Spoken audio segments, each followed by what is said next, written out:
के अंदर 2 लाख रुपए से लेके 2.5 लाख रुपए इंडिया करेंसी के हिसाब से मैं आपको बता रहा हूँ, इतनी सैलरी मिलती है।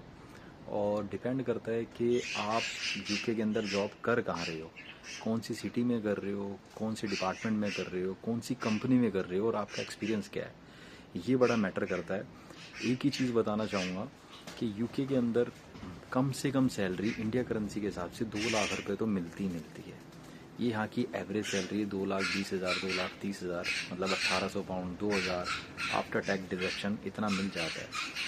और जब आप इस सेक्टर में जॉब करते हो तो जैसे कि यहाँ पे डिफरेंट सेक्टर हैं, जैसे कि हेल्थ केयर हो गया, और हेल्थ केयर में नर्स की हो गई, असिस्टेंट नर्स हो गया।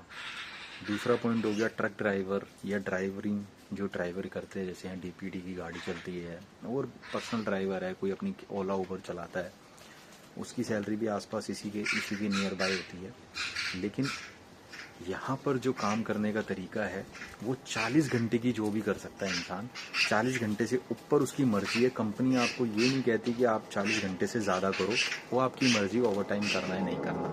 लेकिन एक ही चीज़ आपको मैं बताना चाहता हूँ, जब भी आप जॉब कर रहे हो या 40 घंटे का आपने कॉन्ट्रैक्ट किया है, तो आप एक चीज़ का ध्यान रखना, जब आप एक्स्ट्रा ओवर टाइम करोगे ना, अगर आपने 3 दिन काम किया तो 3 दिन काम करने के जब आपकी सैलरी आएगी तो 1.5 दिन की तनख्वाह आएगी, अब टैक्स इतना कट जाएगा।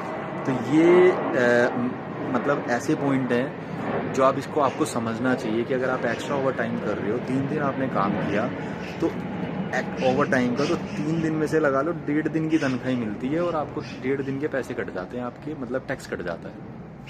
इस चीज़ को बड़ा ध्यान में रख के, मतलब भाई मेरा तो मानना है कि आप कंपनी के लिए, मतलब गवर्नमेंट के लिए काम कर रहे हो, आप अपने लिए तो काम ही नहीं कर रहे अगर आप ओवर टाइम कर रहे हो। तो क्योंकि टैक्स, जितनी आपकी सैलरी बढ़ेगी उतना आपका टैक्स बढ़ जाएगा।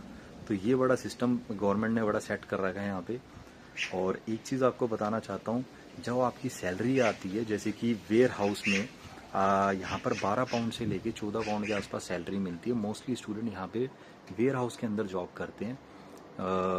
जो स्टूडेंट आते हैं पढ़ने, तो वहाँ पर इजीली जॉब मिल जाती है। और दूसरा पॉइंट, रेस्टोरेंट में जॉब करते हैं वहाँ पर भी इजीली, लेकिन अब इजी नहीं है यहाँ पे क्योंकि बहुत क्राउड इकट्ठा हो चुका है। तो बट वेयर हाउस की जॉब मिल जाती है इजी वे में, बस आपको रजिस्टर्ड करना पड़ता है। जो मैंने पहली वीडियो में बताया था आपको ये सर्टिफिकेट लेने पड़ते हैं, जैसे डीपीएस, आपको क्रिमिनल रिकॉर्ड चेक होता है, यहाँ की गवर्नमेंट चेक करती है। ये पॉइंट आपके लिए इसलिए बता रहा हूँ मैं कि जब भी आप यार यहाँ पर जॉब करने आ रहे हो तो ना मेंटली प्रिपेयर होकर आओ कि इतना टैक्स आपका लगेगा।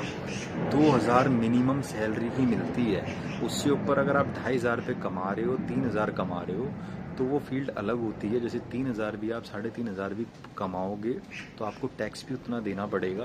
तो टैक्स का बड़ा खेल है यहाँ पे, मेरा पॉइंट समझ रहे हो। दूसरा पॉइंट ये है कि जब भी आप यहाँ पर जॉब करते हो, इस जॉब के साथ साथ आप एक पॉइंट का ध्यान रखना कि यहाँ पर है ना यार, 40 घंटे से ज़्यादा काम नहीं कर सकते। ये पहली बात तो आपको कॉन्ट्रैक्ट मिल जाए 40 घंटे का तो बहुत बढ़िया है, नहीं तो आप 2 जगह की जॉब पकड़ सकते हैं। यहाँ पे आपने 2 जगह जॉब ले ली, 2 जगह आपने जॉब ले ली, कहीं 20 घंटे कहीं 20 घंटे, तो आपको 40 घंटे इजीली काम मिल जाता है। एक ही चीज़ का ध्यान रखना। और जितने भी स्टूडेंट यहाँ पर आते हैं, आप मुझे डीएम कर देना या अपनी मेल आईडी इस ग्रुप पे आप कमेंट करके भेज देना, मैं आपकी जितनी हेल्प हो सकता है ना उतनी करूँगा। और एक चीज़ का और ध्यान रखना, यहाँ पर जब सैलरी पे ध्यान मत देना कि आपकी सैलरी 2,000 पाउंड आ रही है, 2,500 पाउंड आपको दिख रही है वहाँ पे लिखी हुई, तो ये अकाउंट में नहीं आएगी।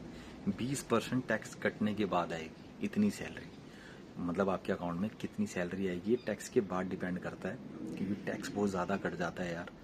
तो इस चीज़ का आप ध्यान रखना। बाकी एक पॉइंट और बताना चाहता हूँ आपको, अगर आपकी सैलरी 50-55 हज़ार से ज़्यादा है तो आपको 40% का टैक्स देना पड़ेगा, और अगर उससे नीचे है तो आपको 20% का टैक्स देना पड़ेगा। ये पॉइंट आप गूगल पे भी चेक कर सकते हो, मैंने वहाँ से चेक करने के बाद ही यहाँ पर आपको मैं बता रहा हूँ। और नेक्स्ट वीडियो किस पर बनाऊँ प्लीज़ कमेंट करके बताना। स्टूडेंट लाइफ पे बनाऊँ, यहाँ के एनवायरनमेंट पे बनाऊँ, या यहाँ की सेफ्टी के ऊपर बनाऊँ, या यहाँ के कल्चर के ऊपर बनाऊँ। Thank you so much, subscribe करते रहो।